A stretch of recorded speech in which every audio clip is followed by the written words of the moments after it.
Grace be with all who have an unending love for our Lord Jesus Christ.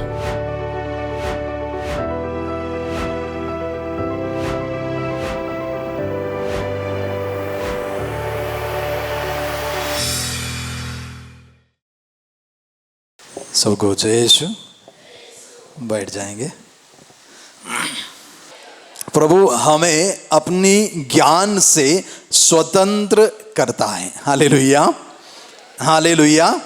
प्रभु हमें स्वतंत्र करता है अपने ज्ञान से, अपने ज्ञान से। एक तरह से यह प्रकाश है जो हमें हर प्रकार के बंधनों से स्वतंत्र करता है। जब ज्ञान समझ हमारे अंदर आ जाता है तो हमें ऐसी बात समझ में आते हैं, ऐसी ज्ञान हमें प्राप्त होते हैं जो हमारे जीवन के बारे में, हमारे रिश्तों के बारे में, हमारे आत्मिक जीवन के बारे में हमें ऐसी कई समझ हमें मिल जाते हैं। हम देखते हैं अय्यूब का ग्रंथ अध्याय 42 में, अय्यूब का ग्रंथ अध्याय 42 में अय्यूब का जीवन हमें परिचित है। अय्यूब का जीवन, जिस तरह से प्रभु के प्रिय अय्यूब एक परीक्षा, एक संकट के समय में प्रभु के प्रति जो विश्वास, प्रभु के प्रति अपनी ईमानदारी प्रकट करने का एक मौका उनके सामने जब प्रकट हो जाते हैं तो वह किस तरह खरे उतरते हैं, किस तरह अपने दृढ़ विश्वास प्रभु में प्रकट करते हैं। ये ज्ञान हमें अय्यूब का जीवन ही देखने से मिल जाते हैं। लेकिन इसके बीच में अय्यूब कई बार जो समझ पूर्ण रूप से ईश्वर के शक्ति और ईश्वर के प्रेम, ईश्वर का ज्ञान उसका समझ नहीं होने के कारण कई बार प्रभु से सवाल करते हैं और कई बार अपने दोस्त लोगों के साथ मिलकर ये सवालों को कभी कभी बढ़ावा भी देते हैं। Hallelujah, hallelujah. अक्सर यही होता है कि हम लोग जब पूर्ण रूप से समझ नहीं रखते हैं तो जो कोई हमसे बताया जाता है हम उसे स्वीकार करते हैं। तो दोस्त लोगों के आवेश में आकर उनकी बातों को सुनते हुए अय्यूब को लगता है इसमें तो कुछ है। जिस तरह से दोस्त लोग बता रहे हैं कि आप जिस तरह से विश्वस्त रहते हुए अपने जीवन बिता रहे थे, अब तक ये सब आपके जीवन के लिए कोई फल नहीं होते हैं। देखिए, जब आपके जीवन में कोई परेशानी आ गई, दुख की घड़ी आ गई, आपके साथ कोई नहीं है, जहां तक अपनी धर्म पत्नी भी आपको छोड़कर चले गई है, आपकी ईमानदारी का, आपकी सत्य प्रतिज्ञता का, प्रभु के प्रति जो विश्वास है उसका आपका क्या हुआ। इस तरह का सवाल जब दोस्त लोग उनसे कहते हैं, एक पल के लिए अय्यूब भी थोड़ा सा गिड़गिड़ा जाते हैं, उनके विश्वास में थोड़ा सा डगमगाया जाता है। प्रभु के प्रति जो विश्वास है, सवाल उठे उनके सामने, प्रभु के सामने सवाल करने लगते हैं। लेकिन ये सवालों का जब प्रभु उत्तर देते हैं, इन सवालों का समझ जब प्रभु के उत्तर में, जवाब में अय्यूब को मिलता है तो अय्यूब अपने उस पूर्व स्थिति से हट जाते हैं।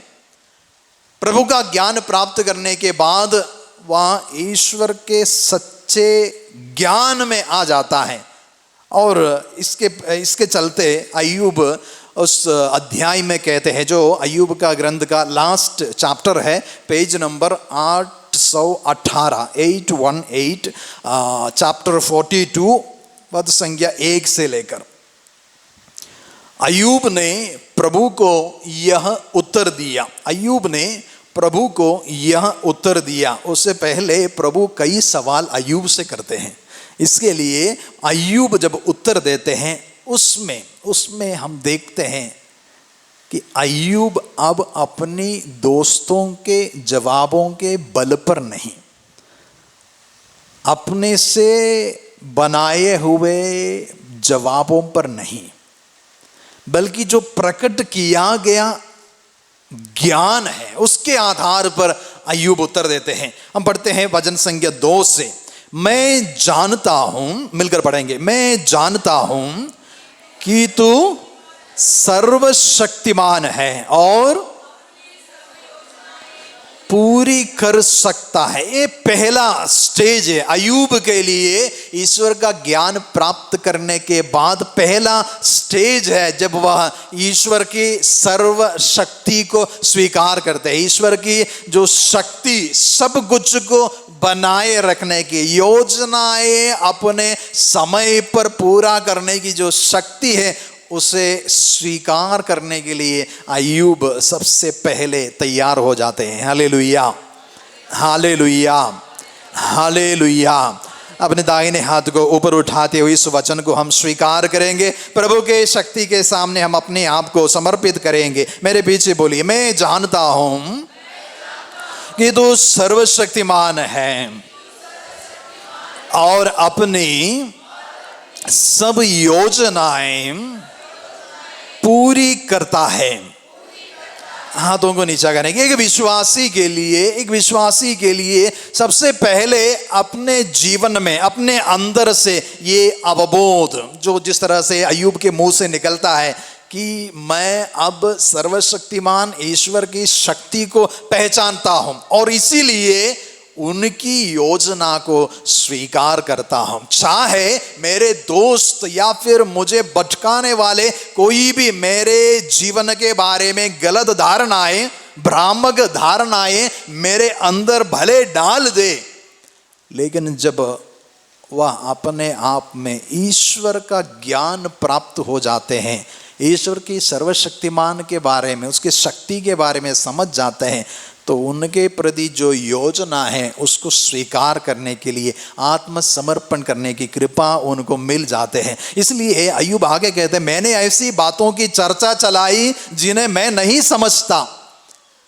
ये जो अय्यूब का ग्रंथ यदि आप देखेंगे, उसका पहला अध्याय में उसके जीवनी बहुत ही संग्रहित रूप में कुछ शब्दों में उनकी जीवनी दिया गया है। उसके बाद में करीब 41 चैप्टर्स ये चर्चाएं चलते रहते हैं। अपने दोस्त लोगों के बीच में जो चर्चाएं चल रहे हैं उसका विवरण उधर दिया गया है। इसलिए अय्यूब आखिरी में स्वीकार करता है, मैंने ऐसी बातों की चर्चा चलाई जिन्हें मैं नहीं समझता था। उसमें सृष्टि के बारे में, ये दुनिया कैसे चलती है, इस तरह की बातों के ऊपर बेफालतू ऐसे ही चर्चा शामिल किए गए थे। दोस्त लोगों के साथ बैठकर ऐसी चर्चा चला रहे थे जिसको वे खुद नहीं समझ रहे थे। वे अब स्वीकार कर रहे, मैंने ऐसी बातों की चर्चा चलाई जिन्हें मैं नहीं समझते। मैं ऐसे चमत्कारों के विषय में बोला जो मेरे बुद्धि से परे हैं। जब तक ईश्वर का ज्ञान किसी को प्राप्त नहीं होता है और उस ज्ञान के अनुसार अपने जीवन में होने वाली बातों को समझ नहीं आएगा, तब तक हम लोग चमत्कारों के पीछे पड़े रहेंगे। चमत्कार मेरे लिए क्या है उसके ऊपर से हम चर्चा भी चलाएंगे, लेकिन ईश्वर का ज्ञान जब तक प्राप्त नहीं होगा तो ये चमत्कारों के ऊपर के चर्चा भी शायद फालतू ही रह जाएंगे। मेरे बुद्धि से परे है, इन बातों को समझना मेरे बुद्धि से परे है। मैंने कहा था मुझे बोलने दे, मेरी सुन। प्रभु के सामने अहंकार के साथ अय्यूब बोल रहे थे, मुझे बोलने दो, मैं प्रभु के सामने बोलूंगा, मैं प्रभु से प्रश्न करूंगा, मैं प्रभु से जवाब ले लूंगा। ये सब अय्यूब के अंदर एक भावना उत्पन्न हुई थी कि मैं प्रभु से ज्यादा ज्ञान रखता हूं, प्रभु से ज्यादा जानता हूं। इस तरह का भाव अब वो स्वीकार कर रहे थे। मैंने कहा था मुझे बोलने दे, मेरी सुन, मैं तुझसे प्रश्न पूछूंगा और तू मुझे उत्तर देगा। एक तरह से नए विधान में जब आते हैं तो इसे इब्रानियों के नाम पत्र के अनुसार हट धर्मी होने का भाव है। हट धर्मी माने कितने भी चमत्कार देके, कितने भी विश्वास की ज्ञान की बातें सुने, तब भी हिलने का, परिवर्तन का मूड में नहीं आता है। कि मैं जिस बात को पकड़े रहूंगा उसी बात पर रहूंगा, मैं कभी नहीं बदलूंगा। ये तरह जो भावना है, हठ धर्मी जो भावना है, सुसमाचार में पूरे जो फरीसियों का भावना के ऊपर प्रभु मसीह इतना ज्यादा इसलिए बोल रहे हैं कि उनकी ये जो भावना है, इसी को लेकर प्रभु बोलते हैं कि मैं तुझसे प्रश्न पूछूंगा और तू मुझे उत्तर देगा। अब अय्यूब स्वीकार कर रहे हैं। जो आखिरी वचन है बहुत महत्वपूर्ण वचन है। अय्यूब के मुंह से जो निकलने वाले जो वचन है बहुत महत्वपूर्ण वचन है। मैंने दूसरों से तेरी चर्चा सुनी थी, अब मैंने तुझे अपनी आंखों से देखा है, इसलिए मैं धूल और राख में बैठकर रोते हुए पश्चाताप कर रहा हूं। अय्यूब अब अपनी आंखों से प्रभु का दर्शन करने के कारण अपने जीवन में जो कुछ हो रहा है उसमें प्रभु का हाथ है, ये बात को समझने के बाद अपनी प्रतिक्रिया जो है वह है कि मैं धूल और राख में बैठकर रोते हुए पश्चाताप कर रहा। मेरे अंदर ऐसी कोई भी शक्ति नहीं है जो मैं प्रभु से प्रश्न करूंगा, मेरे अंदर ऐसी कोई शक्ति नहीं है मैं प्रभु के खिलाफ खड़ा रहूंगा। मैं क्या कर सकता हूं? मैं प्रभु के समक्ष बैठकर उनकी योजना पूरी करने के लिए, पूरा होने के लिए मैं तैयार रहूंगा। सुनने के लिए, देखने के लिए, समझने के लिए मैं तैयार रहूंगा। मेरे पीछे इस वचन को बोलिए, मैंने दूसरों से तेरी चर्चा सुनी थी, अब मैंने तुझे अपनी आंखों से देखा है, इसलिए मैं धूल और राख में बैठकर रोते हुए पश्चाताप कर रहा हूं। प्रिय भाइयों बहनों, ये पवित्र ग्रंथ का ऐसी एक स्थिति है जब ईश्वर के सामने अपने आप को पहचान लेते हैं, अपने आप को पहचान लेते हैं और उस ज्ञान के अनुसार ईश्वर के समक्ष अपने आप को समर्पित करते हैं। Hallelujah, hallelujah, hallelujah. अक्सर हम जो आंखों से देखते हैं, समझते हैं, जो बुद्धि से हम समझते हैं, उससे बढ़कर है प्रभु का ज्ञान, प्रभु की दृष्टि, प्रभु की बात। ये जब हमें समझ में आता है, जिस तरह से समूएल का पहला ग्रंथ अध्याय 16 में जब सामुएल नबी दाऊद को अभिषेक करने के लिए निकलते हैं और सामुएल नबी होने के कारण सोचता है कि मुझे ईश्वर की ज्ञान प्राप्त है, जिस तरह से मैं सोचूंगा उसके अनुसार प्रभु का हित रहेगा, ये सोचकर यस्से के पुत्रों का अभिषेक करने के लिए जब दाऊद भेजे जाते हैं तो वहां पहुंचने पर जब उनके पुत्रों को देखते हैं, जो अट्टे कट्टे बड़े शक्तिशाली पुत्रों को देखते हैं, तो समूएल सोचता है कि यही शायद प्रभु द्वारा निर्धारित नया राजा होंगे। और इस तरह एक एक पुत्र को देखते हुए समूएल के अंदर ये सोच आता है कि शायद यही होगा। लेकिन प्रभु उनका हर एक जब पुत्र सामने आता है तो प्रभु उनका धारणा को, उनके मन की जो सोच है उसको बदलते हुए जब आखिरी दाऊद के सामने आता है, दाऊद के बारे में बात चलते हैं, तो समूएल को उतना मन नहीं है कि दाऊद को अभिषेक करने के समूएल के अंदर उतना सोच नहीं हो रहा है, उतना तैयार नहीं हो रहा है, क्योंकि वो तो छोटा बालक है। भेड़ चराने के लिए बालक गए हुए हैं, बालक को जब वापस लाते हैं उनको देखते हुए दाऊद सोचता है ये तो राजा तो नहीं होगा, ये कैसे राजा बनेगा, भेड़ चराने वाले कैसे इस्राएल के महान राजा बनेंगे। साऊल का स्थान लेने के लिए दाऊद ये छोटा बालक कैसे बनेगा। समूएल का ज्ञान का, समूएल का सोच का तिरस्कार करते हुए प्रभु उन्हें एक बात समझाते हैं, प्रभु उनसे एक बात समझाते हैं। परंतु ईश्वर ने शमूएल से कहा, अध्याय 16 पद संज्ञा 6। जब वे आए और शमूएल ने एलीआब को देखा तो वह ये सोचने लगा कि निश्चय ही यही ईश्वर का अभिषिक्त है। अब मेरे साथ आगे पढ़िए, पद संज्ञा 7। परंतु ईश्वर ने शमूएल से कहा, उसके रूप रंग और लंबे कद का ध्यान ना रखो, उसके रूप रंग और लंबे कद का ध्यान ना रखो, मैं उसे नहीं चाहता। प्रभु क्या चाहता है वह शमूएल को बताया जा रहा है। प्रभु मनुष्य की तरह विचार नहीं करता। मनुष्य तो बाहरी रूप रंग देखता है, किंतु प्रभु हृदय देखता है। मेरे पीछे बोलिए, प्रभु हृदय देखता है। एक बार अपने दाहिने हाथ को उठाते हुए इस वचन को दोहराए, प्रभु मनुष्य की तरह विचार नहीं करता। मनुष्य तो बाहरी रूप रंग देखता है, किंतु प्रभु हृदय देखता है। हाथों को नीचा करें, हालेलुया हालेलुया।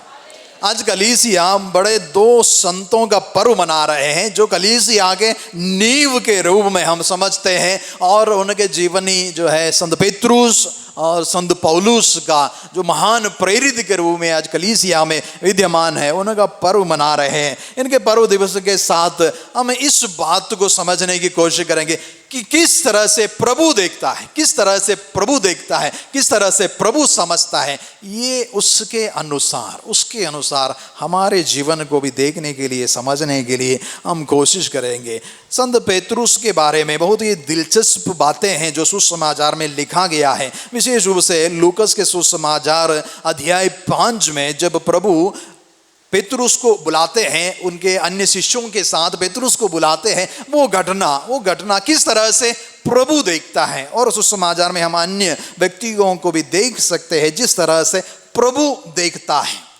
बाहरी रूप रंग नहीं, जो हम समझते हैं वो नहीं, हम किस तरह से सोचते हैं विचारते हैं उससे अनुसार नहीं, बल्कि किस तरह से प्रभु देखता है, इस बात को समझने हम कोशिश करेंगे। लूकस का सुसमाचार अध्याय 5 पद संज्ञा 1 से लेकर 3 तक मैं आपको पढ़कर सुनाता हूँ। एक दिन ईसा गन्नेसरत की झील के पास थे।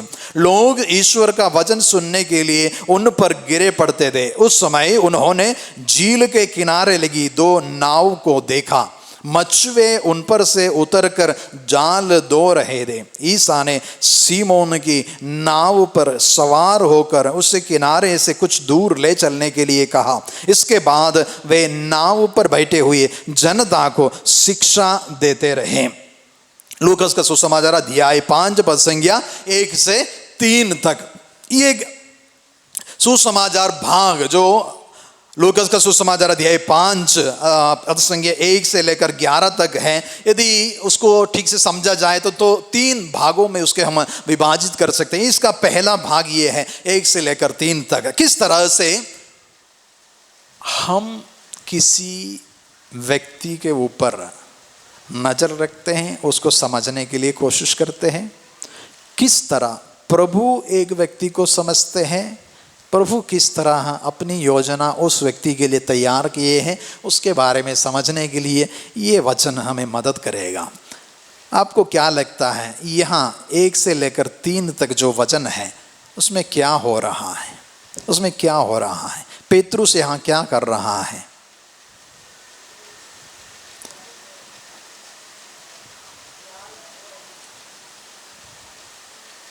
कितने लोगों के पास बाइबल है? हाँ, इतने ज्यादा लोगों के पास बाइबल है। लूकस का सुसमाचार अध्याय 5 पद संज्ञा 1 से लेकर 3 तक, पेज नंबर 97 1 से लेकर 3 तक। एक बार और हम मिलकर पढ़ेंगे इस वचन को, एक बार और हम मिलकर पढ़ते हैं। अध्याय 5 पद संज्ञा 1 मिलकर पढ़ेंगे। एक दिन ईसा नासरत की झील के पास थे। लोग ईश्वर का वचन सुनने के लिए उन पर गिरे पड़ते थे। उस समय उन्होंने झील के किनारे लगी 2 नावों को देखा। मछुए उन पर से उतरकर जाल धो रहे थे। ईसा ने सीमोन की नाव पर सवार होकर उसे किनारे से कुछ दूर ले चलने के लिए कहा। इसके बाद वे नाव पर बैठे हुए जनता को शिक्षा देते थे। कितने नाव हैं? कितने नाव हैं? 2 नाव है। उसमें से एक किसका है? सीमोन का नाव है। वे क्या कर रहे थे? जाल धो रहे थे। जाल धो रहे थे। जाल धोने का मतलब मछली पकड़ने के बाद जाल साफ करते हुए साइड में रख रहे हैं। आपको सुसमाचार के बारे में, ये जो घटना के बारे में पहले से मालूम है, इसलिए आप शायद सोचेंगे कि इनको कुछ नहीं मिला इसलिए धो रहे हैं। लेकिन यदि साधारण रूप से सोचा जाए कि जब नाव में बैठते हुए जाल धो रहे हैं तो उसका मतलब क्या है? मछली तो पकड़ने के बाद ही जाल धो के तैयार करके अगले दिन के लिए तैयार करके रख रहे हैं, तैयार करते हुए रख रहे हैं। उसमें एक जो शब्द है उसको आप ध्यान से पढ़िए, पद संख्या 2 में। उस समय उन्होंने झील के किनारे लगी 2 नावों को देखा। मछुए उन पर से उतरकर जाल धो रहे थे। किनारे लगी नावों को देखे और जो जाल धो रहे थे वो भी देखे। लाइफ में जीवन में अक्सर जो किनारे होने का मतलब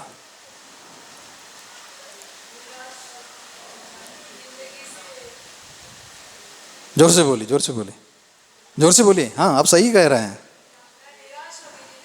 हाँ, जब ऐसा लगता है कि कोई किनारा कर दिया गया है लाइफ में, जब ज्यादा साइड लाइन किया जाए, झील के किनारे लाइफ हमारे इस समुद्र रूपी उसमें चल रहा है, लेकिन हम कभी कभी किनारे हो जाते हैं।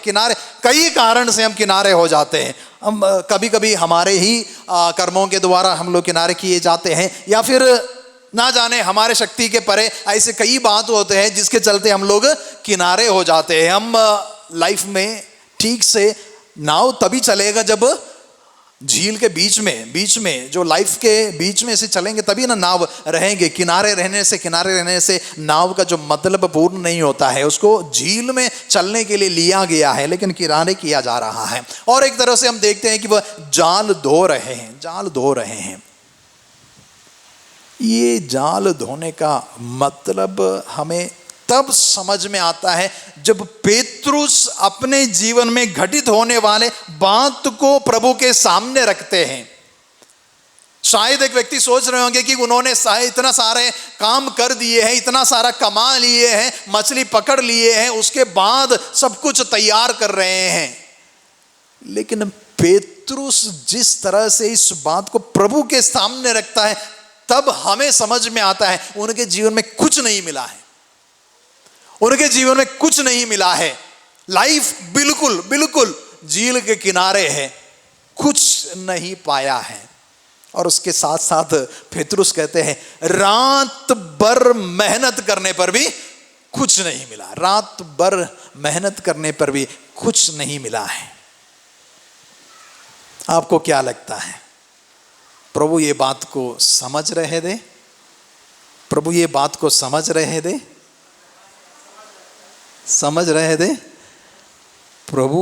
बात जब पेतरुस के मुंह से निकलने से पहले ही पहले ही समझ गए थे। इसलिए सीमोन के नाव को चुनते हुए जो योजना इस सीमोन के जीवन में पूरा हो जाएगा, जहां उनका नाम का बदलाव के साथ ये जीवन अब बदलने लगेगा, वो प्रभु अपनी योजना के अनुसार सोच समझ कर ही अपना कदम सीमोन के नाव में रखते हैं। Hallelujah, hallelujah. किसी भी तरह से किनारे हो जाना या फिर मेहनत के बावजूद भी कुछ नहीं मिलना, इसका मतलब ये नहीं है कि प्रभु हमारे साथ नहीं है। इसका मतलब ये नहीं है कि हम छोड़ दिया गया है। लेकिन हमारी योजना जो प्रभु के हित में है, उसके अनुसार यदि आपको लगता है कि आप किनारे कर दिए गए हैं, तो आपके जीवन में ईश्वर की कोई ना कोई योजना पूरा करने के लिए आपको किनारे में लिया गया है। तुरंत, इस वचन के तुरंत बाद इस नाव को किनारे से लेकर थोड़ा आगे बढ़ाएगा। इस नाव को किनारे से लेकर थोड़ा और आगे बढ़ाएगा, उसके बाद फिर और आगे बढ़ाएगा। उसके बाद प्रभु सीमोन से कहते हैं, नाव अब गहरे पानी पर ले चलो। नाव को किनारे में नहीं लगाना है। सबसे पहले वचन सुनने के लिए प्रभु पेतरुस से कहते हैं, ईसा ने सीमन पेतरुस की नाव पर सवार होकर उसे किनारे से कुछ दूर ले चलने के लिए कहा। प्रभु जब उनके नाव में कदम रखे, प्रभु जब उनके नाव पर कदम रखे, तब से सीमोन का जो नाव है वो किनारे से निकलने लगे। नाव का जो सही अर्थ है, उसका लक्ष्य है, उसको झील में रहना है, उसको पानी के ऊपर रहना है, अब किनारे नहीं। अब वह प्रभु को लेकर उससे भी एक बड़ा महान लक्ष्य, केवल मछली पकड़ने का नहीं, उस नाव से प्रभु अब शिक्षा देने लगेंगे। इसलिए प्रभु उनसे कहते हैं, ईसा ने सीमोन की नाव पर सवार होकर उससे किनारे से कुछ दूर ले चलने के लिए कहा। इसके बाद वे नाव पर बैठे हुए जनता को शिक्षा देते रहे। Hallelujah, hallelujah. जब प्रभु एक व्यक्ति को देखता है, उनकी योजना के अनुसार उनके जीवन में कदम रखता है, तो उनके किनारे में लगे हुए जिंदगी धीरे धीरे प्रभु के अनुसार, प्रभु की इच्छा के अनुसार झील में चलने लगते हैं। उनके जीवन के लक्ष्य उनके सामने धीरे धीरे प्रकट होते जा रहा है। सबसे पहले सीमोन को यह मालूम होता है, मेरा नाव से कम ये जो नबी कहलाते हैं, ये जो अभिषिक्त कहलाते हैं, वह अब मसीह को नहीं जान रहे हैं। पेतरुस मसीह को नहीं जान रहे हैं, अब से जानने लगेंगे। उससे पहले ही मसीह का कार्य पेतरुस पर शुरू हो रहा है। Hallelujah, hallelujah, hallelujah. यीशु की स्तुति हो, यीशु की महिमा हो। अपने नाव पर कदम रखते के बाद उस नाव पर बैठकर प्रभु शिक्षा दे रहे हैं। जरूर पेतरुस ये शिक्षा तो सुने होंगे, पेतरुस भी उसी नाव में बैठकर इसी शिक्षा को तो सुने होंगे, और अपने जीवन का मकसद अब धीरे धीरे उसको समझ में आ रहा है। इसलिए जब जो नेक्स्ट स्टेज है, प्रभु कहते हैं, उपदेश समाप्त करने के बाद उन्होंने सीमोन से कहा, नाव गहरे पानी में ले चलो और मछलियां पकड़ने के लिए अपने जाल डाल दो। मछलियां पकड़ने के लिए अपने जाल डाल दो। प्रभु उससे प्रश्न नहीं पूछता, तुम जाल दो रहे थे, तुमने क्या कुछ पहले से पकड़ कर रखे हैं? नहीं पूछते हैं। प्रभु जो हृदय के रहस्य को जानते हैं, उनकी जो निर्बलता है, उनकी जो असफलता है, वो जानते हुए ही प्रभु कह रहे हैं कि नाव गहरे पानी में ले चलो और मछलियां पकड़ने के लिए गहरे पानी में डालने के लिए, मछलियां पकड़ने के लिए। जब प्रभु कहता है उसका जो लक्ष्य है पूरा होना शुरू हो जाता है, तब वह अपने आप में स्वीकार करता है, मैं अब तक किनारे में लगा हुआ था, मैं जाल तो जो रहा था, लेकिन मुझे कोई अभी तक सफलता प्राप्त नहीं हुआ है। और वह स्वीकार करते हैं कि रात भर मेहनत करने पर भी हम कुछ नहीं पकड़ सके, परंतु आपके कहने पर मैं जाल डालूंगा। Hallelujah, hallelujah. यीशु की स्तुति हो, यीशु की महिमा हो। हालेलुया। अपने दाहिने हाथ को ऊपर उठाते हुए इस वचन को हम पेतरुस के मुंह से जो वचन निकला, प्रभु अपने जीवन में कदम रखने के कारण पेतरुस को जो ज्ञान मिला, अपने आप को समझने की, सोचने का और स्वीकार करने का जो ज्ञान मिला, वो हमारे अंदर भी आ जाए। इसी इच्छा को लेकर हम उसी वचन को दोहराएंगे। मेरे पीछे बोले, गुरुवर रात भर मेहनत करने पर भी हम कुछ नहीं पकड़ सके, परंतु आपके कहने पर मैं जाल डालूंगा। हाथों को नीचा करे। कई बार हमारे असफलताओं के कारण हम अपने कदम को आगे बढ़ाने के लिए हिम्मत नहीं जुटा पाते हैं, हम हार मानकर बैठ जाते हैं। और प्रभु की उपस्थिति हमें यह प्रेरणा देती है कि हम फिर से प्रभु के साथ काम करते हुए, इसलिए प्रभु पेतरुस कहते हैं, आपके कहने पर मैं जाल डालूंगा। अपने से बहुत कुछ मैं मैं मेहनत कर रहा था, अपने से बहुत कुछ जुटाने के लिए कोशिश कर रहा था, अपने से बहुत कुछ समझने की कोशिश कर रहा था, मेरे जीवन में ये नहीं हो पाया। अब आपके कहने पर, आपकी इच्छा के अनुसार कार्य करने के लिए जो आत्मसमर्पण पेतरुस दिखाते हैं, उस पर वो चमत्कार दिखने लगते हैं। Hallelujah, hallelujah. यीशु की स्तुति हो, यीशु की महिमा हो। हालेलुया। इसी तरह एक और व्यक्ति को हम देखते हैं जो यूहन्ना के सुसमाचार में जो समारी स्त्री है, इसी स्टेटस में है, इसी स्टेटस में है जो समारी स्त्री है। हमको लगता है कि समारी स्त्री के साथ सब कुछ ठीक है, लेकिन जब दोपहर को पानी ढोने के लिए उस कुएं के पास आता है जहां प्रभु बैठे हुए हैं, ये बात बहुत महत्वपूर्ण है, जहां प्रभु बैठे हुए हैं, अब तक वो पानी धोने के लिए, पानी लेने के लिए वहां आती होगी, लेकिन अब फर्क यह है कि वहां प्रभु बैठे हुए हैं, प्रभु के सामने से वह गुजर रही हैं और प्रभु से अब बात कर रहे हैं। लेकिन ये एक लंबा प्रोसेस है। प्रभु को पहचानना, उसका अनुभव करना एक लंबा प्रोसेस है। संत यूहन्ना पूरा एक बड़ा चैप्टर में इसको लिख के रखा है, एक बड़ा प्रोसेस के रूप में इसे लिख के रखा है। उसमें कई बार हम देखते हैं यह स्त्री, यह औरत अपनी अज्ञानता के कारण कई बार ईश्वर के द्वारा निर्धारित योजना को स्वीकार करने के लिए तैयार नहीं होते हैं और उल्टे अय्यूब की तरह प्रश्न करते रहते हैं। अपने आप को कोई जवाब से, कोई समझदारी जो छोटे बचपन से मिले, उस बचकानी समझदारी से अपने आप को आश्वासन देने के लिए कोशिश करते हैं। हमारे साथ भी कभी कभी ऐसे होते हैं, जब बचकानी वाली आश्वासन की बातों को लेकर हम बैठ जाते हैं, लेकिन प्रभु का ज्ञान जब आ जाता है तो सब कुछ बदलने लगता है। विशेष रूप से हम देखेंगे एक उदाहरण के लिए, समारी स्त्री किस तरह से अपने में प्राप्त छोटी सी जो ज्ञान है उसको लेकर अपने आप को आश्वासन देने के लिए कोशिश करते हैं, लेकिन प्रभु उस अज्ञानता के सामने उनको ज्ञान प्रकट करते हैं।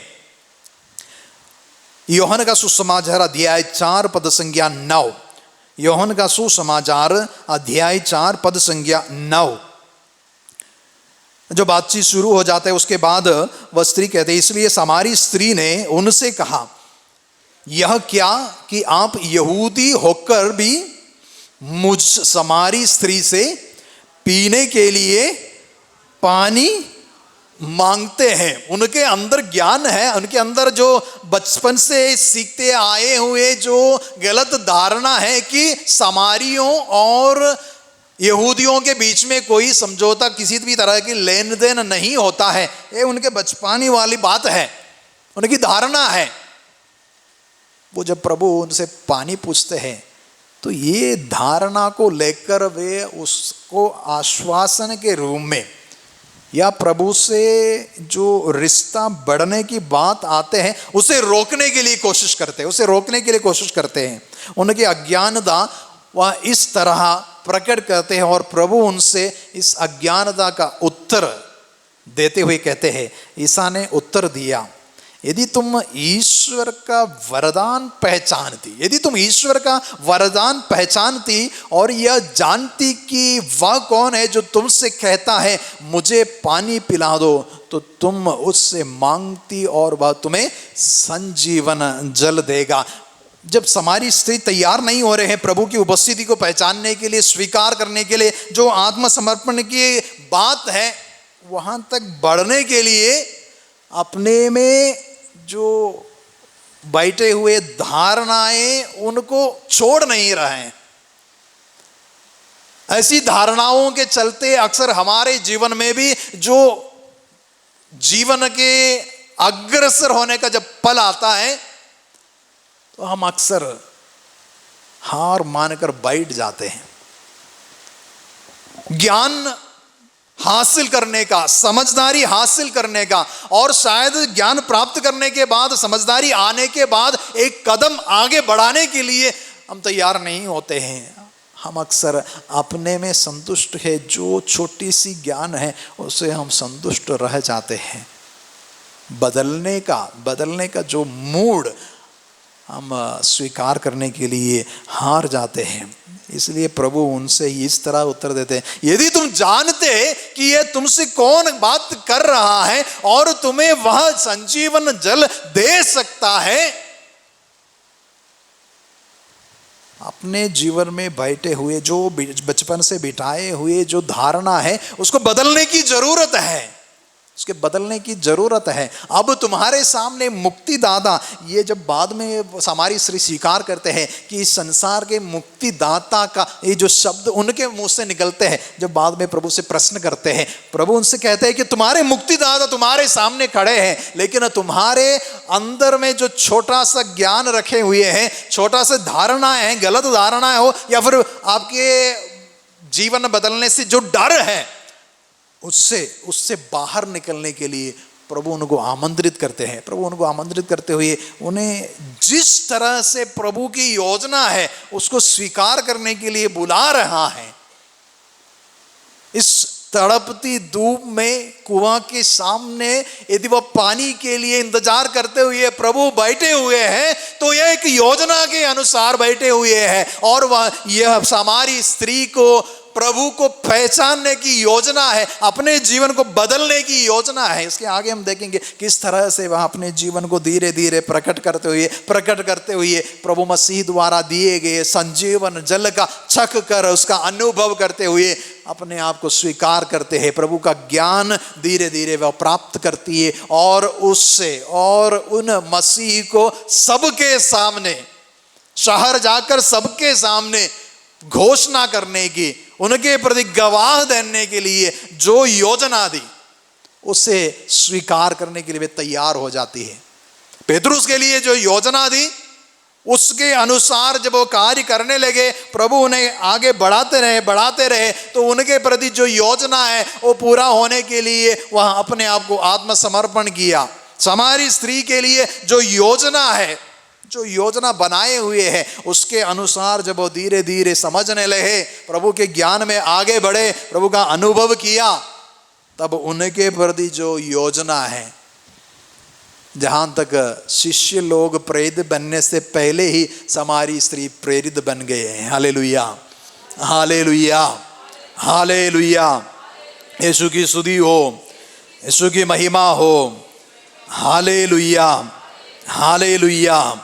और अब हम इसी पेतरुस को जो प्रभु के अनुभव करने के कारण, जो अपने जीवन में प्रवेश कदम रखने के कारण उनके जीवन में जो बदलाव धीरे धीरे आगे बढ़ता है, कई घटनाओं में हम इस बात को देखते हैं कि किस तरह से प्रभु का अनुभव लेते हुए पेतरुस आगे बढ़ते हैं। जब हम देखते हैं इसी घटना में, जब पेतरुस उस चमत्कार को देखने के बाद बस स्वीकार करते हैं, प्रभु की उपस्थिति स्वीकार करते हैं। उसी घटना में हम लोग देखते हैं लूकास का सुसमाचार अध्याय 5 में उनकी जो दशा, जाल में मछलियों के फंसने के कारण वह और उसके साथी विस्मित हो गए। और उसके आगे जब प्रभु उन्हें बुलाते हैं तो वे नाव को किनारे लगाकर और सब कुछ छोड़कर ईसा के पीछे हो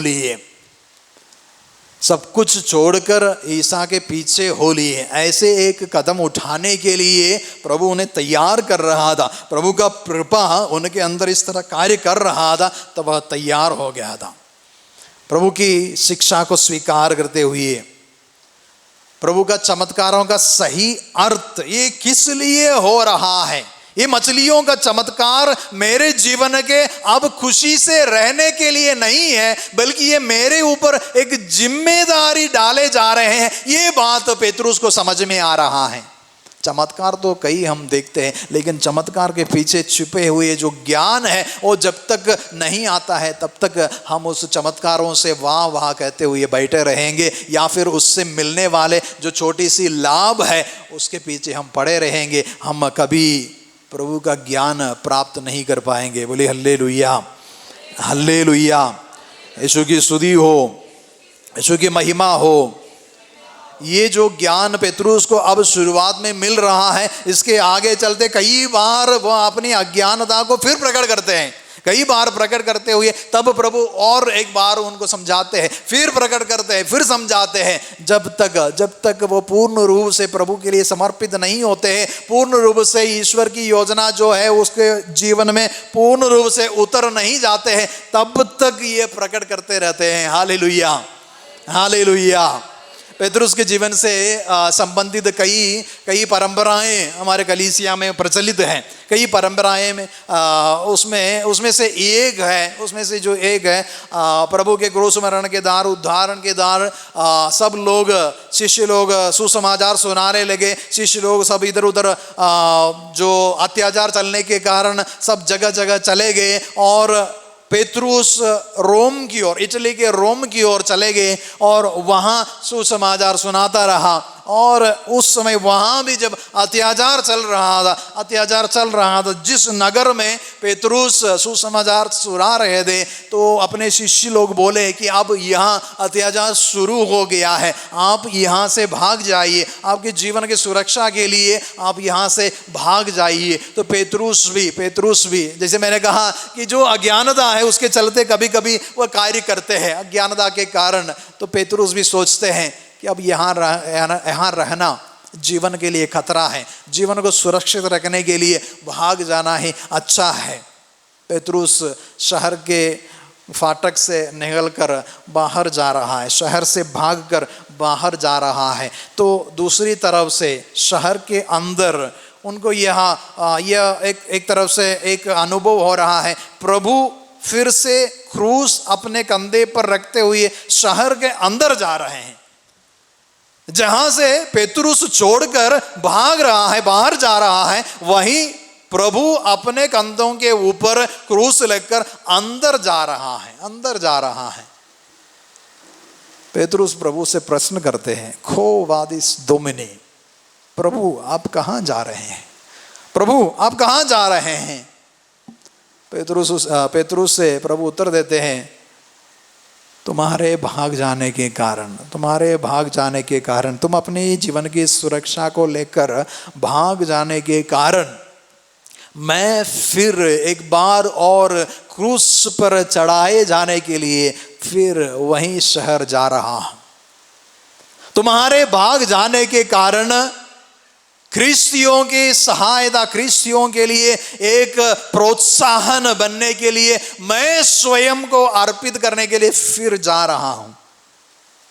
इतना बोलते ही पेतरुस का जो आंखें खुल गई।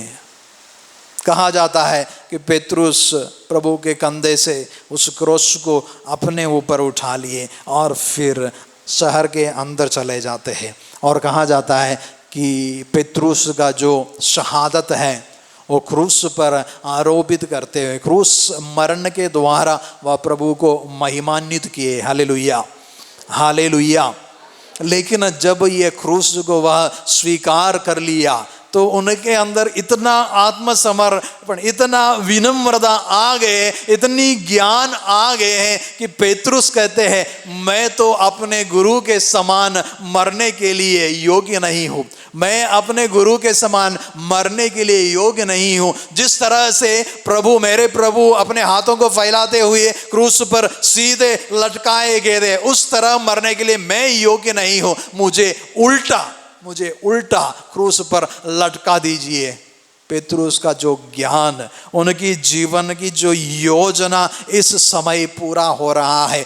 जब प्रभु ने पहली बार पेतरुस के जीवन में कदम रखा, वहां से शुरू हुई यह जो घटनाएं, वहां से शुरू हुई ये योजनाओं की शुरुआत उस क्रूस पर उल्टे लटकते हुए जब अपने जीवन को त्याग रहे थे, जब अपने जीवन को समर्पित कर रहे थे, तब वहां जाकर पूरा हो जाता है। और आज यदि कलीसिया इस पेतरुस को हम महान संत के रूप में इस वेदी के ऊपर मना रहे हैं, तो इसका कारण यह है कि पेतरुस अपने आप को इस प्रभु की योजना के अनुसार समर्पित करने के लिए तैयार हो गए हैं। जहां उनका ज्ञान बढ़ता गया, आत्मसमर्पण का ज्ञान बढ़ता गया, और अपने आप को उस क्रूस के ऊपर चढ़ाने के लिए तैयार हो गए, अपने जीवन के द्वारा यह योजना पूरा होने के लिए तैयार हो गए। Hallelujah, hallelujah. हम अपने आंखों से बहुत कुछ देखते हैं, समझते हैं, सोचते हैं, दूसरों से राय लेते हैं, लेकिन हमारे लिए प्रभु की जो योजना है वो प्रभु ही निश्चित किए हैं। Hallelujah, hallelujah. कोई भी मनुष्य आपको ये तर्क वितर्क देते हुए आपके जीवन की योजना जो प्रभु ने बनाया है उससे आपको वंचित नहीं कर सकता है। बोले हल्लेलुया, हल्लेलुया। यीशु की स्तुति हो, यीशु की महिमा हो। हालेलुया। जो प्रभु देखता है, बाहरी रूप रंग नहीं, जो प्रभु देखता है हर एक व्यक्ति के लिए, जो यिर्मयाह नबी के द्वारा प्रभु कहते हैं तुम्हारी योजनाएं जो प्रभु जानता है तुम्हारे अहित के लिए नहीं, तुम्हारे हित की योजनाएं हैं, उसे पूर्ण रूप से अपनाने के लिए। जिस दृष्टि से प्रभु देखता है उसी दृष्टि से उसे देखने की कृपा हमें मिल जाए। ये वचन जो हमारे ना केवल हमारे जीवन को सार्थक बनाने के लिए, हमारे जीवन के छोटी मोटी लाभ के लिए, सफलता के लिए लेने के लिए नहीं, बल्कि जो ईश्वर द्वारा निर्धारित योजना को पूरा करने के लिए ये वचन, ये संस्कार, ये कलीसिया हमें कहाँ ले जाता है उसको समझने की कृपा हमें मिल जाए। हम आज के दिन प्रार्थना करेंगे प्रभु की आत्मा हमें ऐसी ज्ञान प्रदान करे, ऐसी समझदारी प्रदान करे कि हमारे जीवन की योजनाओं को प्रभु के अनुसार समझने की, प्रभु की दृष्टि से उसे समझने की हमें कृपा मिल जाए। हम खड़े हो जाएंगे, हम इस समय पवित्र आराधना में प्रवेश करने के लिए तैयारी करेंगे। जिस तरह से प्रभु का ज्ञान अय्यूब को प्राप्त हुआ, जिस तरह से पेतरुस को ये ज्ञान प्राप्त हुआ, जिस तरह से समारी स्त्री के जीवन में ये ज्ञान कार्य किया, और जितने भी प्रेरित गण भले अपने जीवन के कई बातों को लेकर वे चिंतित थे, परेशान थे, कभी कभी प्रभु को छोड़ भी दिए थे। पेतरुस के जीवन में हम देखते हैं कभी कभी प्रभु की योजना के छोड़कर भी चले जाते हैं। इसी तरह की घटना है जो पुनरुत्थान के बाद वही नाव को लेकर एक बार गए थे मछली पकड़ने के लिए। कभी कभी प्रभु का ज्ञान पूर्णता तक नहीं होने के कारण हम अपने पुराने जीवन में चले जाते हैं, लेकिन प्रभु हमसे कभी हमें छोड़ते नहीं है। प्रभु हमेशा हमें अपने योजना के अनुसार जो आदि अनादि से विद्यमान है, उसके बुलाए जाने के कारण, संसार के सृष्टि से पहले आपको बुलाए जाने के कारण, उसकी प्रेमपूर्व योजना आपके जीवन में होने के कारण आप उस योजना के अनुसार हम अपने जीवन को आगे बढ़ाने की कृपा मांगेंगे। इस आराधना में प्रवेश करते समय हम महान संत पेतरुस और पौलुस की जो जीवनी है उसके आधार पर हमें जो ज्ञान मिल रहा है उसके अनुसार हम भी कार्य करें। जीवन जो प्रभु का देन है उसको स्वीकार करते हुए उसके ज्ञान में बढ़ने के लिए प्रभु की आंखों से देखने की कृपा हमें मिल जाए। प्रभु से प्रार्थना करेंगे और आराधना के लिए तैयार हो जाएंगे।